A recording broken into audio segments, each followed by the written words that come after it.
From KMUW Wichita, From Toronto, Ontario, And from Armia, Spain. this is You're Saying It Wrong. Let's talk words.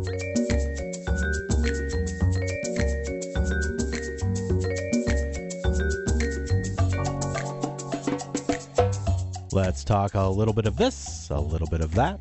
It's a grab bag kind of day.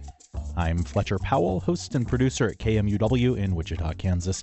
And joining me as they do each week, language experts and New York Times best-selling authors Kathy Petrus and Ross Petrus. Hi there, Kathy Petrus, at your home in Armia in Spain, a very hot Spain today. A hot and sticky Spain today, but I won't go into details, but it's hot and sticky. I saw at least you have your wine with your ice cubes in it there. Yeah, this is my con hielo. Ross Petrus, you're in Toronto. I don't want to ask how it is there because it's much nicer than it is in any other place, I'm sure. well, I would agree with you, Fletcher. It's a wonderful 60 degrees, which I'm going to tell you, even though you don't want to know it. So I'm very So happy. that sounds too cold. I know that's our big problem, Kathy. I like it that way, and you don't. And it was funny because a long time ago, I used to love hot weather. Like I was in Saudi Arabia, Egypt, places like that. I thought, this is great. Now I'm the exact opposite. I really like it. 60 or 70 is fine for me. You will never visit me in my I know. home. Although, and also, you would never say 60 or 70. If here you say 60 or 70, it's boiling almost. Yeah, true. You would say 14, 16, 18, whatever. You know what that says to me, Ross, is that you're a really adaptable person. Thank you, Fletcher. I think I am. Yeah. As long as there are a lot of Robot overlords have worked on Ross. the key really, though, the key is really the proximity to old books. Now, I think of course. so. I mean, there are a lot of like universities here with a lot of really great old books, which my wife sells and I collect. So I think if it's really hot, there are a lot of old books. I'll be happy too. So the books are the key, not the temperature. Well, I guess speaking of adaptable, we have a lot of different topics to jump through today. So we will be adapting to each of that. Was really bad. So let's just get started. I'm giving you points for effort there, though. Points. Big points for effort. Point for segue, exactly. Did you hear the squeaky Ross, we should wheels start turning a in my little. We need a scorecard. We could do segues. But we are going to test you, Fletcher. There was a spelling bee, 100th anniversary spelling anniversary. Scripts.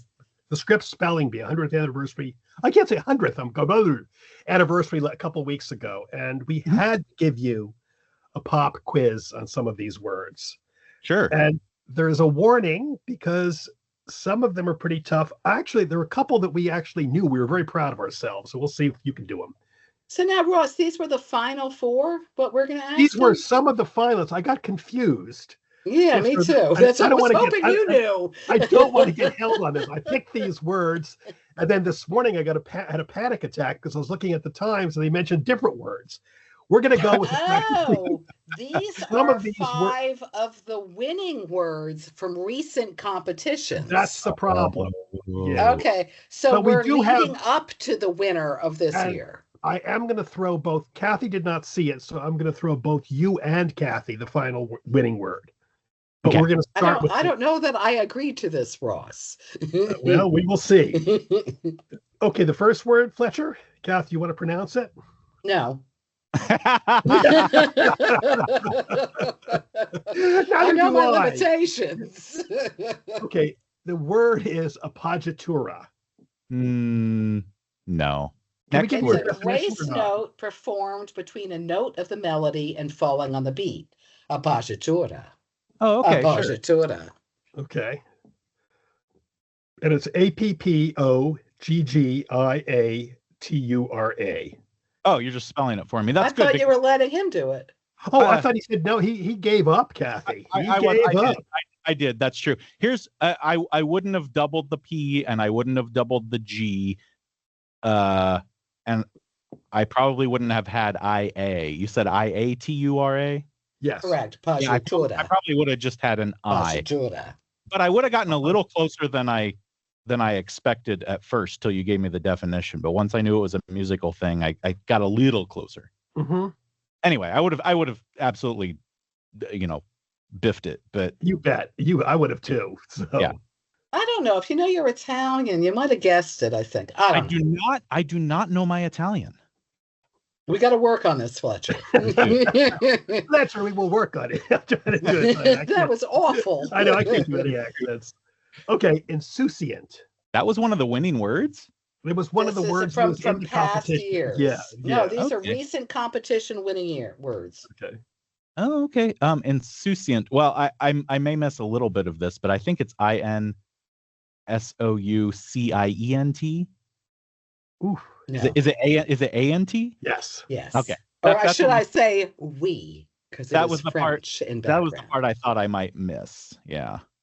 Knowing it's French doesn't help me because there's some ENTs in French too, I think, right? Mm-hmm. Okay, the next word is I think you're going to get. It's cerise. It's also French.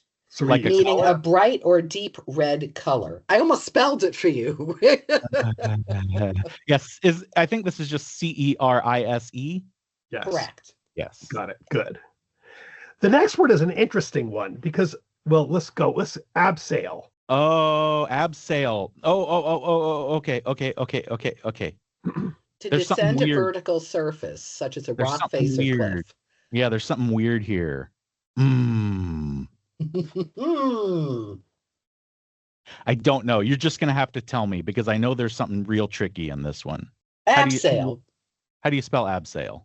ABSEIL. Oh, that's it? That's it. I think not that tricky, Fletcher. I think it may be that way because I mentioned it to you, or I think I mentioned to you and Kath once. Because it basically means, like Kathy said, descending a vertical surface using a rope. Like it's basically rappelling. It's the same thing. But years ago, we bought a mound of mountaineering books, which I got really into. And this was like 30 years ago or something. And I think I read half of them or all of them. Can I just add that Ross has never mountaineered, as far as I know? And I read it, and like for some reason, I absorbed it as if like it was a normal word. I didn't like think about it. And then I remember a couple of years later, I mentioned to Sly, my wife, I said, abseil. And she was like, what? She said, no. I said, you don't know what it is? And then it happened with Kathy the other week. And then I finally got into my head that it's not a common word. I just happened to have known it because I mentioned hearing. Okay, now we're going to go to the pièce de résistance. Okay, the word is éclaircissement. What? Yeah. This was the winning word this year in the spelling bee. So before we do anything else, I want to talk about how cool I am. They of course NPR always throws a bone to the Scripps spelling bee. They talk about it a few times, on their programs, and they played the recording of the guy pronouncing this, and I was like, "Oh God, it's okay." The last word, I'm gonna have no idea. I nailed it. This is the word you nailed? Yes. Fletcher, congratulations. Crap, it's up to me then? Okay. Okay, tell me it again and give me a definition, and I want it in a sentence. Okay. I want all of it. Okay, éclaircissement. Éclaircissement. Is that how they're saying it? Is that how the way I think I heard them say it was, and maybe there are multiple pronunciations, but I heard éclaircissement. Oh, that's interesting. I just did the Merriam-Webster. Hold on one second. Yeah, they had it as éclaircissement. Okay. Merriam-Webster. Okay. But either way is fine. Okay, French origin? Yes, French origin. Well, that definition? was a true éclaircissement of the situation. ECLARSS. I've already blown it, huh? Yeah. Actually, here I'm going to give you a clue. We're going to do a modified limited. It has nothing to do with the kind of eclair I like to eat, right? It might. It It just might, Kat. Yes. ECLAIR. Right. Good. Eclair. Cissement. Eclair. That's SIMENT. No. Nope. Okay, I give up. It's French. So in French, the motto in French is when there's an S a lot of times in the middle of a thing, just double There's it. a C. There's also a C. CISS. I was so close. I You was were. so close. You were. I deserve an eclair for that. Yeah. Sorry. I So mean, Fletcher, you got it. I did. I was shocked. I've never heard this word before, of course. But, I mean, it was obviously French. And so I just sort of put some pieces together of French sounds to myself. And I got it. Yeah. The one thing about this word, though, is I think it's an utterly useless word in English. It basically means enlightenment. I want to use it all the time. I think if you use it, you sound like a jerk. Like, wow, I really had an eclaircissimo. Oh, Ross, not when I do it. Trust me. I'm going to make this work. Well, but these spelling bee words are always useless. Oh, I mean, Well, abseil isn't. Yeah, a couple. Yeah. Ross, that's because you mountaineer all the time. What are you talking about? Well, actually, one time I was on I went down it was really horrible. I went down a volcano in Saudi Arabia. I mean, it was a dead volcano, but it was really deep, and I decided to stray off the path to go up, and I got caught. I couldn't go up or down on the side of the mountain. It was so scary on the side of the cliff face. It was very scary. I would not be a good abseiler. The word cliff face or the cliff face, anything? No, I'm not. I'm not there. Give me a beach and a towel, and I'm happy. Yep. And now I'm going to do a segue. Fletcher, here's something that's less frightening. That's another bad segue. This is definitely going to start a scorecard, guys. This is going to lead into something with a pet peeve, but we're going to see if you can find it. This is find the mistake in the news. And this is a technical mistake. It's Press Secretary Carolyn Levitt, is it? Okay, Kath, do you want to read it? It's Caroline Levitt. Caroline, okay. Said, this was actually about a week or two ago at this point, said apprenticeships, electricians, plumbers.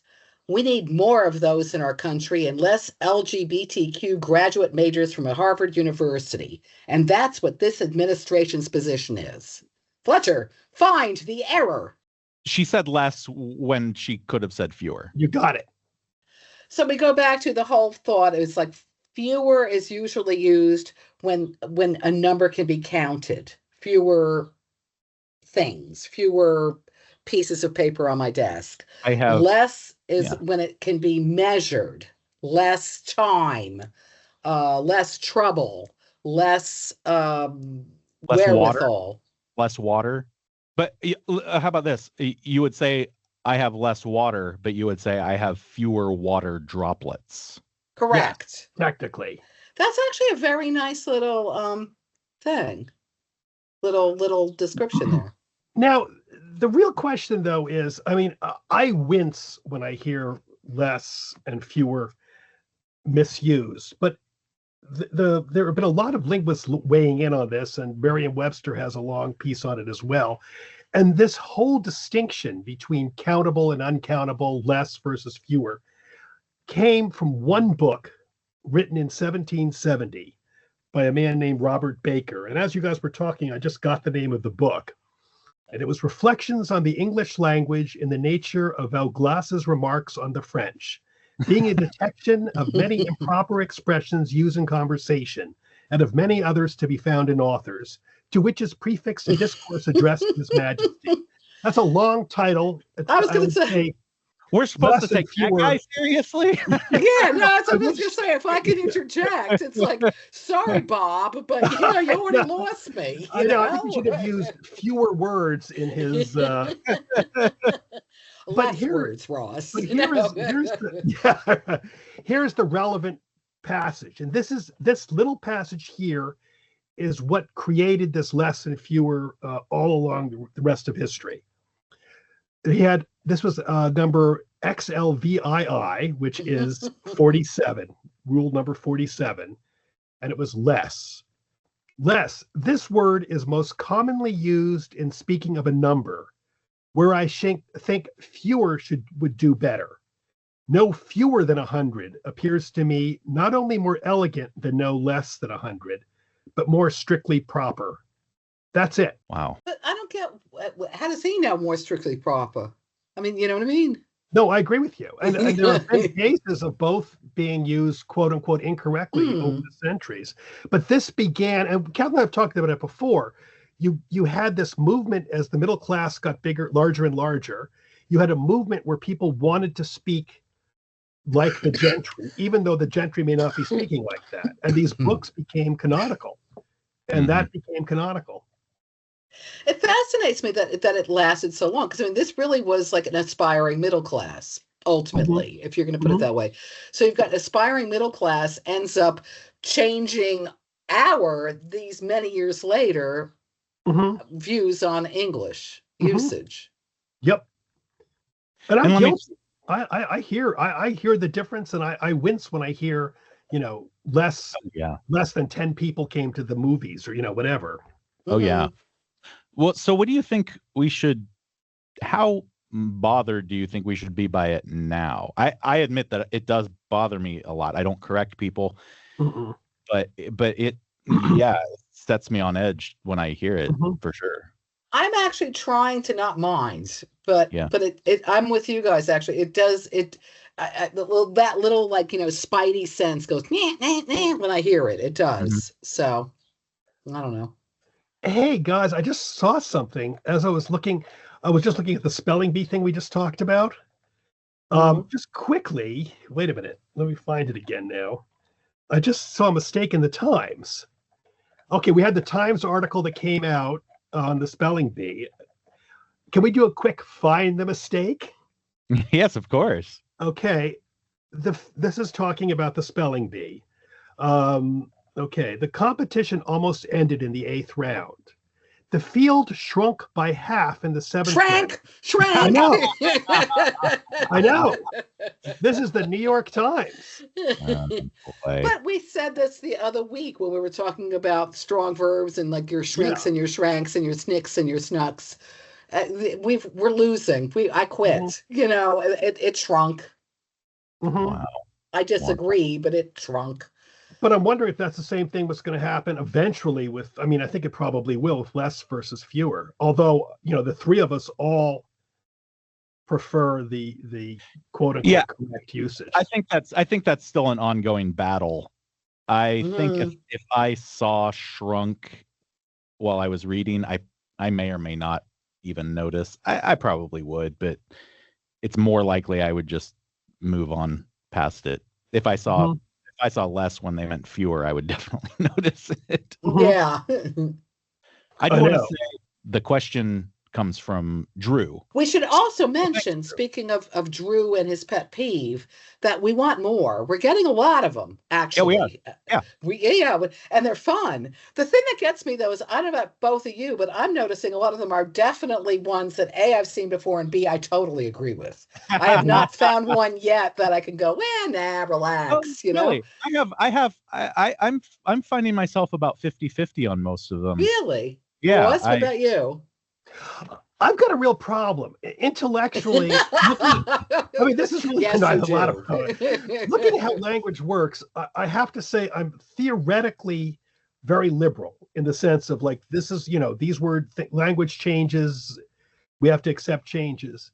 And then like we were talking about with less and fewer and shrink and shrank and shrunk, when I hear it, I just go like, well, yeah, but, I don't like it when I hear it most of the time. So I would say I'm more like with Kathy. Most of the time, I pretty much agree with the pet peeves, even though I intellectually kind of go, no, I pretend it's fine for us. That's sort of what I'm doing. Officially, I'm saying, well, that's okay. A language change. We don't deep say, down, I'm on the lawn going, get off my lawn, you filthy kids. You know what I mean? Wow.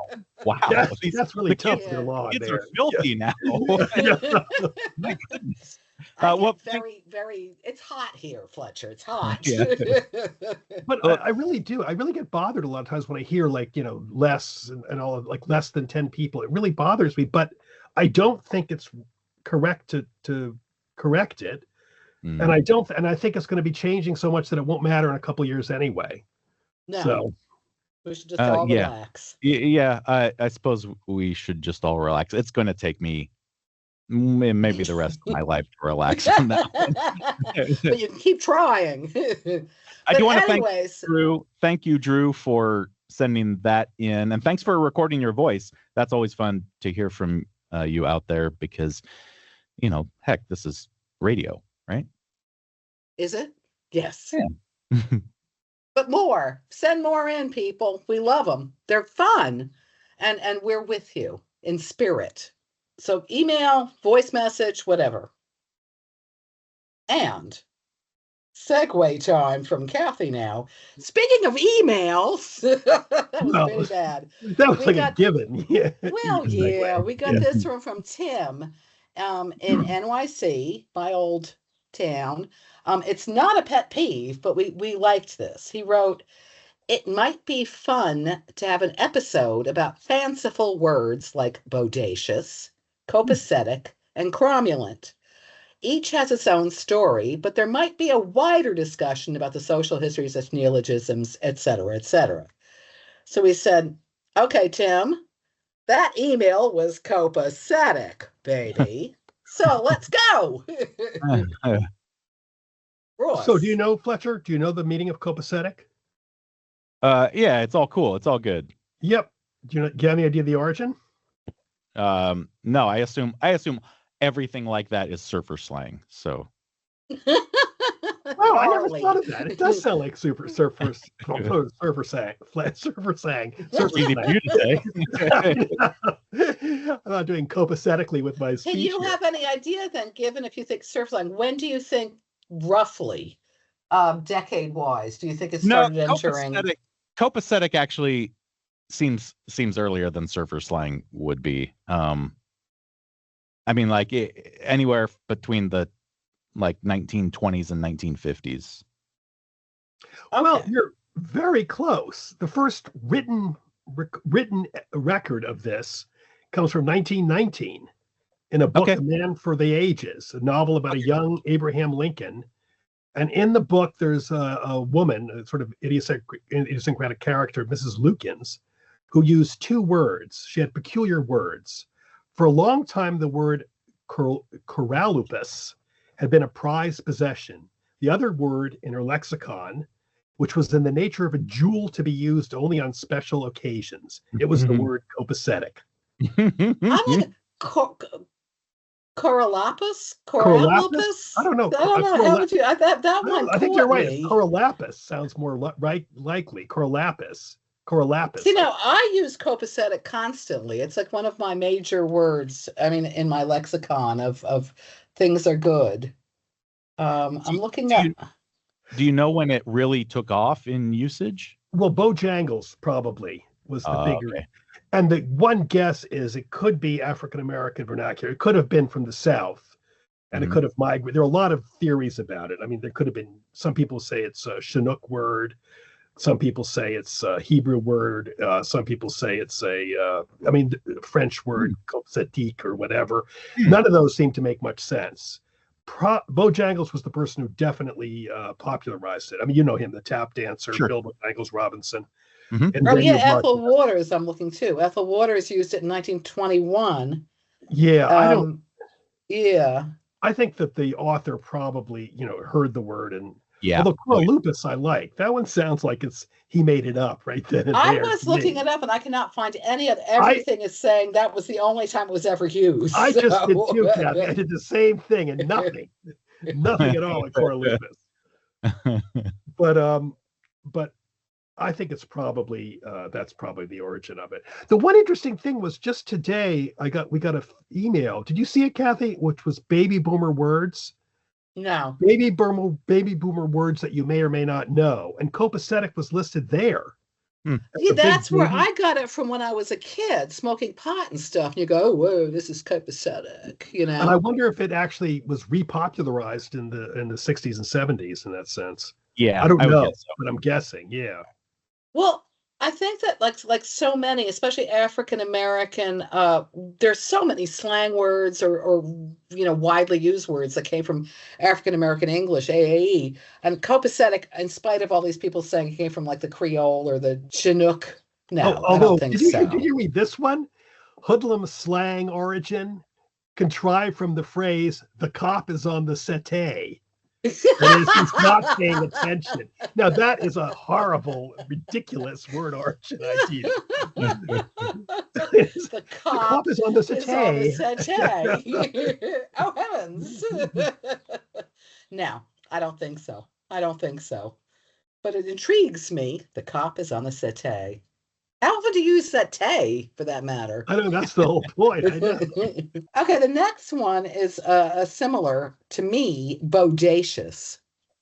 This is the next one that Tim talked about. Yeah, we talked about bodacious at some point. I don't remember whether it actually made it on the air or not. I don't know if we were talking about it, on the recording or just at another time. Bodacious didn't. I don't completely remember where it started. Now, I think what the deal was that we were talking about hellacious. Yeah, I think you're right. Yeah. Whether or not hellacious came from bodacious, maybe. Mm-hmm. So was bodacious like, maybe this was when we were talking about words that are 100 years old. Was it around that time? It's about 100 years old. It's a little older. You're right. Yeah. Okay. All right. So that's that's what it was.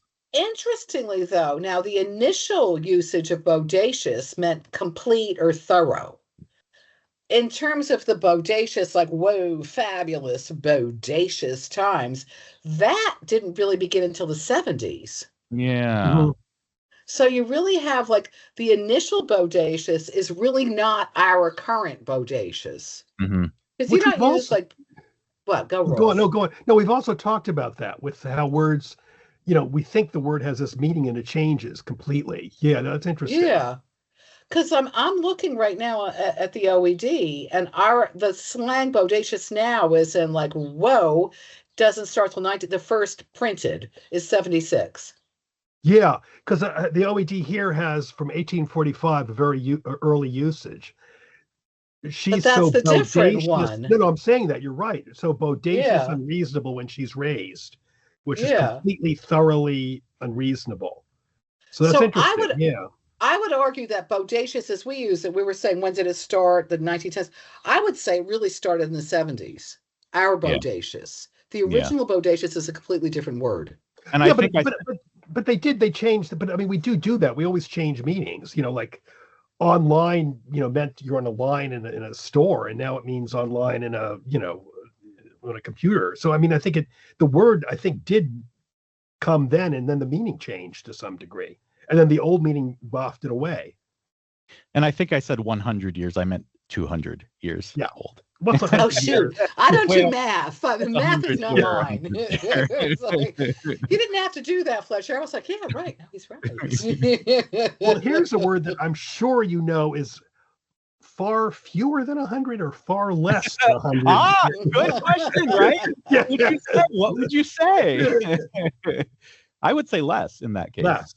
Yeah. That's what I would say less too. There was a logical justification I read on that, why you would say less than 100 rather than fewer than 100, because when you're it's not really countable, because less than 100 could also mean like 99 and 300 days. So it gets really so many. Almost like, that seems like ridiculous, but that was the idea. Anyway, this word is less than 100 years old. We've talked about this. Cromulent. Okay, so here's the thing about cromulent. I thought it was like a made-up word from The Simpsons or something. Mm-hmm. Mm-hmm. And then all of a sudden I heard everybody use it as if it were a real word. Mm-hmm. So I don't actually have any idea where it came from or when it came from. It's from The Simpsons. Yay! You can relax. All those other people are pretending they're wrong. It's funny though, Fletcher, when you said that, I panicked. I thought, did we blow this? So I quickly typed in surreptitiously cromulent, expecting to find, from the 1600s, right. The wife of Bath. That was a perfectly cromulent team. A little earlier than the 1600s, though, Kath. But anyway, Oh, sorry. All right. So, okay. Tell me, do you know exactly when? Yes. Okay, tell me. 1996. Yes. Great. Mhm. All And right. it was Mrs. Krabappel Uh-huh. says this is where embiggens Oh, came. yeah. It's in I knew this is a Embiggens was in double this. shot. Yeah. Yeah. Mrs. Krabappel says embiggens. I never heard that word before I moved to Springfield. And Ms. Hoover said, I don't know why. It's a perfectly prominent word. Yeah. And I think we should add it was a challenge. The showrunners, the executive producers asked the writers to come up with 2 nonce words. They're called, words that could be used, sound like they're real but aren't. And the inventor of that word is David X. Cohen, came up with cromulent. Well, good job. Which is really I nice gotta to have say, credit for a word like that, though. I mean, it's a in gorgeous history, word. and it's his word. He made it up. He is in history. My sister was in high school when that came out, when that episode came out, and we saw it, because I remember shortly thereafter she put that word into an essay as a joke, and her teacher, maybe her teacher was a Simpsons watcher, now that I think about it, but her teacher circled it and wrote, "Good word." I like that. So I mean, like, it wasn't even like 10 years later where it would have already been, in the discourse. It was right after, and the teacher I don't know, did the teacher think it was real? I have no idea now. It is pretty remarkable. It's a great sounding word. What, Ross? No, I think it'll probably. I wonder if I'm wondering, like Fletcher did, is it going to enter the language? I'm just wondering. I think it has. It has. I mean, Definitely. is it? But it's not. Yeah. Is it? I'm just looking at. I'm just curious now. Does Merriam-Webster have it in? I'll look at the OED first. Well, it's in the OED. It's in the OED, meaning acceptable, adequate, satisfactory. I'm looking at it right now. Yeah, there it is. You're right. Mm-hmm. Although it has fewer than 0.01 occurrences per million in modern written English. So yeah, I would guess it's not the sort of thing that you often put into a book. No. But it's definitely all over like social media. Yeah, of course. I don't hear people say it that much either, but it's definitely one of those slangy type words. Yeah. Well, we all grok cromulent. Now, yes. Grok. What does it mean? When did it start? Do you know the origin? Let's do it one at a time. Okay, what does it mean? It means like, I get it, man. Yep. Perfect. I really get it. Yeah. I feel ya. When did it start? Let's say the 50s. Well, the 60s. You're almost a little, just like edge a little bit over 70s. More, no, edge 61. Backwards again. 60s. Yes, you got it. Do you know? Actually, interesting enough, do you know the writer who actually invented it? No, I don't. Tell me. Oh, okay, do you know Robert Heinlein? Stranger in a Strange Land. Oh, it's from Stranger in a Strange Land? Yep. And grok basically initially meant sort of to drink, but in a holy sense, because the Martians obviously didn't have that much water on the planet. So it got to that. So basically, it kind of even then meant what we know it to mean now. You grok something, you really absorb it, you really understand it. You become one. You're like Wow. It's sad because I use grok all the time. As is Ross. We're both big grok users, but now with the whole X AI is called grok. I'm trying to move away from it, which sounds dumb. So I don't know though, but I think we should take charge of our language. I mean, we use it. They took it from Heinlein. They took my word. I think we can use it. I still use it for that reason. I think it's a really good word because there's not really a word. I mean, because you don't have to you can grok something and not be very good at it, but you get the whole zeitgeist, you get the whole thing. Yeah, I've been trying to use dig, and I sound like a weird woman with a bad hat at like one of those festivals. Really, I'm like, I know. Dig it. It's not working. Bongo drums or something. No. I'll snap my fingers. I don't want to make you feel even more self-conscious, but when someone says grok, that's also the feeling I get. Oh, that's well. That's Okay, definitely so I that's can't definitely. use dig. I can't use grok. What can I use, Fletcher? What I ask you? That's a good question. I wonder. I mean, I'm sure there's slang for that now. I'm curious what it is. Yeah, does I anyone know? still really like grok. I mean, I still think that word. I can't really think of an adequate synonym for it to me. But there wonder. must be one out there. Yeah. People out there, tell us. What do we Yeah, say instead of that's grok? actually an interesting question because we're talking about something where you really absorb it. You may not.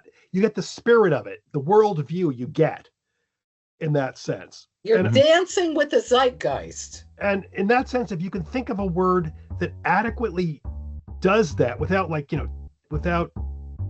having to think about it, it's not just knowing something. Yeah. I would like to hear it. I'd like to find a solution to that. You're Saying It Wrong is part of the NPR network and is produced in the studios of KMUW in Wichita, Kansas by me, Fletcher Powell.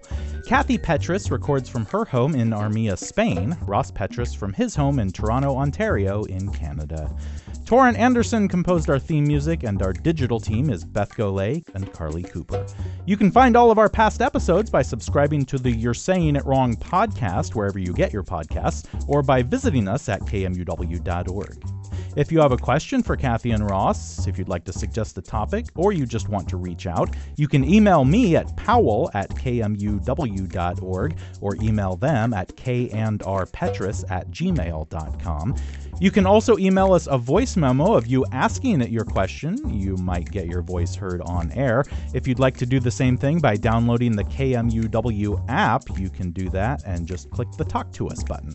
You can find all of Kathy and Ross's books pretty much anywhere you get books, and a handful of them are also available on audiobook read by the authors themselves. Thanks for joining us. We'll be back next week.